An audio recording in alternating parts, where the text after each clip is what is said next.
दोस्तों अभी हमारा स्टॉक मार्केट 600 पॉइंट के आसपास गिर चुका है। इवन अगर आप देखेंगे तो 2024 में स्टॉक मार्केट ने जो अपना हाई बनाया था उससे भी अब तक लगभग 8% की गिरावट है।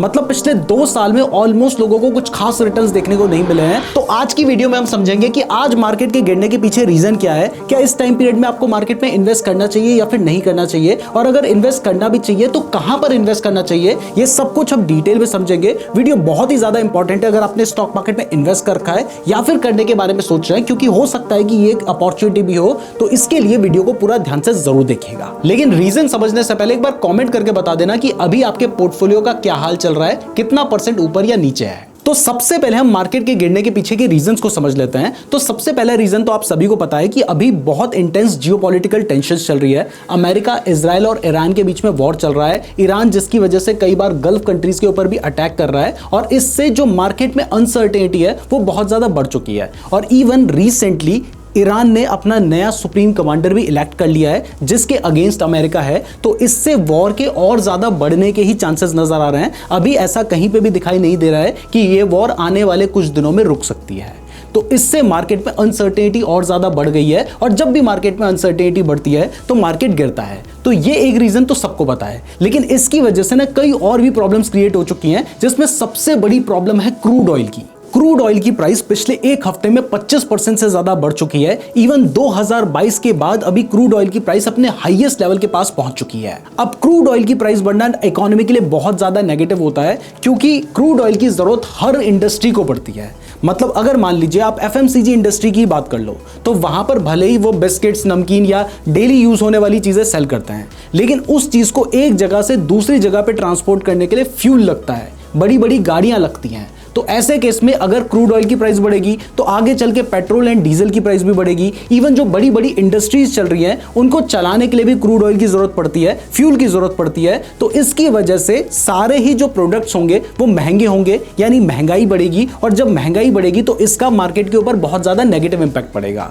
अब ये जो क्रूड ऑयल की प्राइस है ऑलरेडी बहुत ज्यादा बढ़ चुकी है, और आगे भी इसकी प्राइस बढ़ने के चांसेस बन रहे हैं, क्योंकि सबसे बड़ी बात है कि ये जो ईरान और इजराइल का वॉर चल रहा है, तो यहां पर आपको दिखाई दे रहा है ईरान है, यहां पर इराक है, इसके अलावा यहां पर आपको बाकी गल्फ कंट्रीज देखने को मिल रही है, और यहां पर एक छोटा सा एरिया है जिस एरिया को स्ट्रेट ऑफ हॉर्मुज बोलते हैं। और ये जो एरिया है ये ईरान के बहुत ज्यादा करीब है, और पूरे वर्ल्ड का जो 20% ऑयल है वो इसी एरिया से होते हुए आता है। और इंडिया के पास भी अगर ऑयल ने आना है तो वो यहीं से आ सकता है। लेकिन प्रॉब्लम यह है कि ईरान ने कहा है कि अगर कोई भी शिप यहां से जाएगा तो वो उसके ऊपर अटैक कर सकता है, जिससे ग्लोबल सप्लाई जो होगी वो रुक जाएगी, और इससे ऑयल की प्राइस और ज्यादा बढ़ सकती है। दूसरा, अभी इंडिया के पास ऐसा नहीं है कि कई महीनों को ऑयल रिजर्व पड़ा है। कुछ रिपोर्ट्स के अकॉर्डिंग इंडिया के पास अभी सिर्फ 25 दिन का क्रूड ऑयल रिजर्व है। ऑल्दो अभी इंफॉर्मेशन ऐसी आई है कि अमेरिका ने इंडिया को कहा है कि आप चाहो तो 1 महीने के लिए रशिया से ऑयल खरीद सकते हो। पहली बात तो अमेरिका कौन होता है हमें बोलने वाला, लेकिन चलो कहा गया है। वैसे हो सकता है हम बैकएंड में खरीद भी रहे हो, लेकिन अभी हमें क्लियरली कहा है कि हम वहां से खरीद सकते हैं। लेकिन जब क्रूड ऑयल की प्राइस ऑलरेडी इतनी ज्यादा बढ़ चुकी है तो ऐसे में बहुत ज्यादा डिस्काउंट मिलने के चांसेस नजर नहीं आ रहे हैं। तो हमें महंगे में ही क्रूड ऑयल खरीदना पड़ेगा, जिससे ऑयल की प्राइस बढ़ने के जो चांसेस हैं वो बहुत ज्यादा बढ़ रहे हैं। और ये ऑलरेडी मैं आपको बता चुका हूं कि इकोनॉमी के लिए अच्छा नहीं है, जिसकी वजह से हमारे मार्केट के ऊपर इंपैक्ट जो है वो पड़ रहा है। तो वो जो एरिया मैं आपको दिखा रहा था स्ट्रेट ऑफ हॉर्मुज का, वो ये वाला एरिया है, और पूरा ग्लोबल ऑयल का 20% यहीं से आता है, जिसको ईरान ने फिलहाल ब्लॉक कर दिया है। अब जियोपॉलिटिकल टेंशन चल रही है जिसकी वजह से ऑयल की प्राइस तो बढ़ी गई है, लेकिन यहां पर एक और बड़ी प्रॉब्लम हमारे लिए क्रिएट हो गई है, और वो ये है कि हमारा जो इंडियन रुपीज है वो और ज्यादा वीक हो चुका है। पहली बार Indian rupees 92 rupees per dollar के आसपास पहुंच गया है। अब इसका मतलब समझो,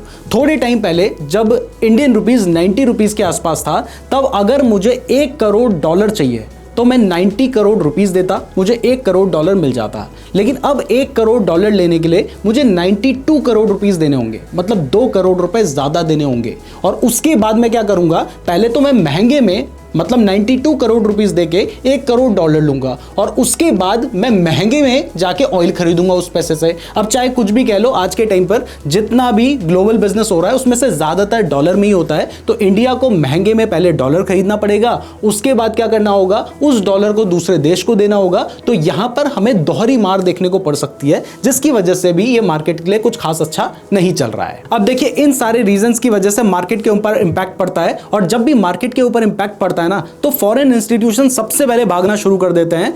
पिछले महीने उन्होंने पूरे महीने में 6000 करोड़ की सेलिंग की थी, लेकिन अभी मार्केट को खुले हुए सिर्फ 8 दिन हुए हैं और अभी तक वो 21000 करोड़ की सेलिंग कर चुके हैं। तो जब फॉरेन इंस्टीट्यूशन सेलिंग करेंगे तो इससे भी मार्केट के गिरने के चांसेस होंगे। और ये फॉरेन इंस्टीट्यूशंस बेच के करते क्या है, ये इस पैसे को किसी या तो ऐसी इकोनॉमी में लगाते हैं जो कि स्ट्रांग हो। लेकिन अभी के टाइम पर क्या हो रहा है, अभी के टाइम पर तो सभी के साथ प्रॉब्लम चल रही है, तो ये किसी सेफ एसेट के ऊपर अपने पैसे को इन्वेस्ट करते हैं, जैसे कि गोल्ड। इसलिए हमेशा कहा जाता है कि स्टॉक मार्केट का और गोल्ड का इनवर्स रिलेशन होता है। जब भी मार्केट पे अनसर्टेनिटी बढ़ती है तो उस टाइम पर गोल्ड की प्राइस बढ़ जाती है, तो स्टॉक मार्केट गिरने लगते हैं। तो अभी आपको रीजन समझ आ चुके हैं। अब समझते हैं कि इस टाइम पीरियड में क्या आपको स्टॉक मार्केट में इन्वेस्ट करना चाहिए, क्योंकि अभी आपको पता है मार्केट जब गिर रखा है तो आगे तो बढ़ सकता है ना। तो क्या अभी इन्वेस्ट करें या फिर जो इन्वेस्ट कर रखा है उसका क्या करना चाहिए, अब इसके बारे में बात करते हैं। इसके साथ ही यहां पर मैं आपको यह भी बता दूंगा कि अगर इन्वेस्ट करना है तो कौन से सेक्टर्स बेस्ट रहेंगे। तो सबसे पहले बात करते हैं कि अगर आपने ऑलरेडी मार्केट में इन्वेस्ट कर रखा है, बहुत अच्छी खासी इन्वेस्टमेंट करके बैठे हैं और आप सोच रहे हैं कि कहीं भाई मेरे को बहुत बड़ा नुकसान तो नहीं होने वाला है,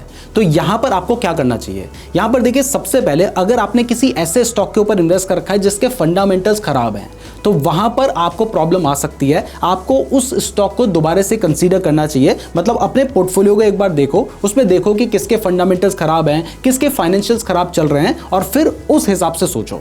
इसके बाद दूसरी जो सबसे इंपॉर्टेंट चीज होती है इस सिचुएशन में देखना, वो ये देखना है कि जो जियोपॉलिटिकल टेंशन चल रही हैं उसका आपके स्टॉक के ऊपर क्या इंपैक्ट पड़ेगा। ये क्या है, ये मैं आपको एक एग्जांपल से समझाता हूं। जैसे मान लीजिए आपके पोर्टफोलियो में कोई ऐसा स्टॉक है जो डिफेंस सेक्टर से लिंक्ड है, तो इस केस में भले ही जियोपॉलिटिकल टेंशन्स बढ़ रही हैं, लेकिन अब जब इस तरीके की टेंशन्स बढ़ेंगी, वॉर होंगी, तो हर कंट्री को अपना डिफेंस बजट बढ़ाना होगा। इंडिया भी अपना डिफेंस बजट बढ़ाएगा, तो ये डिफेंस सेक्टर के लिए तो पॉजिटिव होता है। इसके अलावा जो एफएमसीजी सेक्टर है, ऑल्दो ऑयल की प्राइस बढ़ रही है तो वहां पर उन प्रोडक्ट्स की प्राइसेस बढ़ सकती हैं, लेकिन उनके लिए बहुत ज्यादा नेगेटिव भी नहीं है, क्योंकि एफएमसीजी चाहे कुछ भी हो जाए, आप खाना खाना नहीं छोड़ेंगे, जो साबुन हो गया, शैम्पू हो गया, इनका यूज करना नहीं छोड़ेंगे, तो इन चीजों के ऊपर बहुत ज्यादा इंपैक्ट नहीं पड़ता है। तो अगर ऐसे कोई स्टॉक है तो उनके ऊपर ज्यादा इंपैक्ट नहीं पड़ेगा। लेकिन अगर आपके पोर्टफोलियो में कोई ऐसा स्टॉक है जो कि लग्जरी काइंड ऑफ सेगमेंट में आता है, तो जब वॉर होगी, महंगाई बढ़ेगी, तो ऐसे में लोग लग्जरी को थोड़ा अवॉइड करेंगे, तो ये उस स्टॉक के लिए नेगेटिव हो सकता है। तो सबसे पहले आपने अपने स्टॉक्स के फंडामेंटल्स और फाइनेंशियल्स को देख लेना है। तो ये तो उन स्टॉक्स के लिए है जो आपने ऑलरेडी खरीद रखे हैं। लेकिन अभी देखिए मार्केट अच्छा खासा गिर चुका है, तो अगर आप इन्वेस्ट करने के बारे में सोच रहे हैं, तो सबसे पहले तो अगर मान लीजिए आप 1 लाख रुपए इन्वेस्ट करना चाहते हैं, तो मैं कहूंगा कि भाई अभी मार्केट गिरा है, ये वॉर की वजह से गिरा है, और वॉर अगर ज्यादा बढ़ती है तो हो सकता है मार्केट और ज्यादा गिर जाए। अभी आपको कोई भी नहीं बता सकता कि मार्केट कितना ज्यादा गिरेगा, जो बता रहा है वो तुक्के मार रहा है, क्योंकि इस टाइम पर जो मार्केट है ना, वो फंडामेंटल्स या फाइनेंशियल्स के हिसाब से नहीं चल रहा है।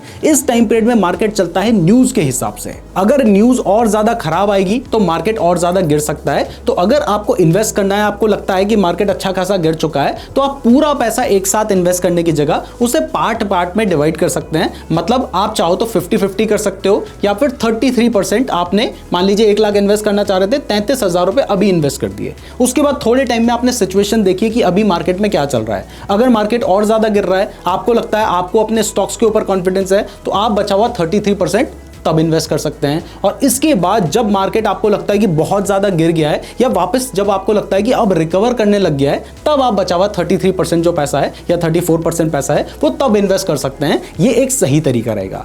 दूसरा, अगर आज के टाइम पर आपको इन्वेस्ट करना भी है या फिर आप अपने पोर्टफोलियो को हेज करना चाहते हैं, तो यहां पर बेटर ऑप्शन होगा गोल्ड में इन्वेस्ट करना, क्योंकि स्टॉक मार्केट और गोल्ड का इन्वर्स रिलेशन होता है। अगर मैं अभी आपको दिखाऊं, आपने देखा कि रुपीस की प्राइस तो गिर रही है, लेकिन अगर मैं गोल्ड की प्राइस आपको बोलूंगा तो वो आप देखेंगे कि गोल्ड की प्राइस अभी के टाइम पे बढ़ रही है। और पिछले 1 हफ्ते में आप देख सकते हैं कि गोल्ड की प्राइस पिछले 1 हफ्ते में यहां पर एकदम से बढ़ी है। क्यों बढ़ी है? क्योंकि आपको पता है कि मार्केट में अनसर्टेनिटी बढ़ चुकी है, तो आप गोल्ड ETF को भी कंसीडर कर सकते हैं। तो मैं उम्मीद करता हूं कि आपके जो डाउट्स होंगे वो क्लियर हो गए होंगे। अगर आप इस टाइम पीरियड में स्टॉक मार्केट में इन्वेस्ट करने के बारे में सोच रहे हैं, तो डीमैट अकाउंट का लिंक डिस्क्रिप्शन पे दिया है। आप चाहें तो अभी क्रिप्टो में भी इन्वेस्ट या ट्रेड कर सकते हैं, जिसके लिए मैंने आपको डेल्टा एक्सचेंज का लिंक डिस्क्रिप्शन पे दे रखा है। वहां पर आपको 200 टाइम्स तक का लेवरेज भी मिल जाता है, तो आप उसको भी कंसीडर कर सकते हैं। डिस्क्रिप्शन में आपको लिंक मिल जाएगा। अगर आप क्रिप्टो ट्रेडिंग के बारे में डिटेल में जानना चाहते हैं तो ये वाली प्लेलिस्ट देख लीजिएगा। अगर आप स्मार्ट मनी कंसेप्ट को समझना चाहते हैं तो ये वाली वीडियो देख लेना। धन्यवाद।